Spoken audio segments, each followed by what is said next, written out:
Бодлого FM 3.9 зах зээлийн нэмэгдсэн үнэлгээ Market Value Added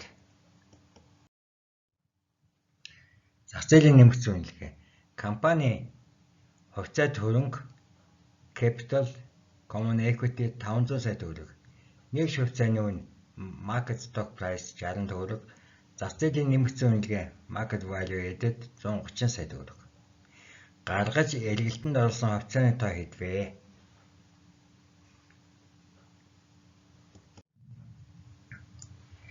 За хариу. Гаргаж эргэлтэнд оруулсан хувьцааны тоо нь зах зээлийн нэмэгдсэн үнэлгээдээ нэмдэг нь хувьцаа хөрөнгө капитал буюу хувьцаа хөрөнгө байдаг. Тэнийг хуваадаг нь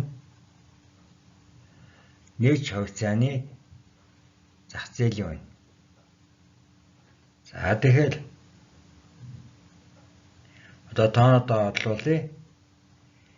Зах зээлийн нэмэгдсэн үнэлгээ Market Value Added 130 сая төгрөг байгаа. Энэ улаан сумаар харууллаа. Дараа нь Capital Common Equity хувьцаа хөрөнгө 500 сая төгрөг. Хуваадаг нь зах зээлийн нэгж хувьцааны үн нь 60 төгрөг гэсэн зах зээлийн үн Market Stock Price хуваадаг нь 60. Ингээд томьёонд орлууллаа.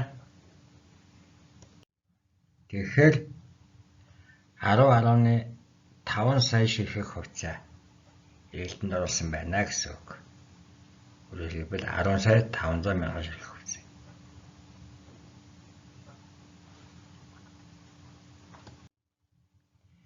Анхаарал тавьсанд баярлалаа.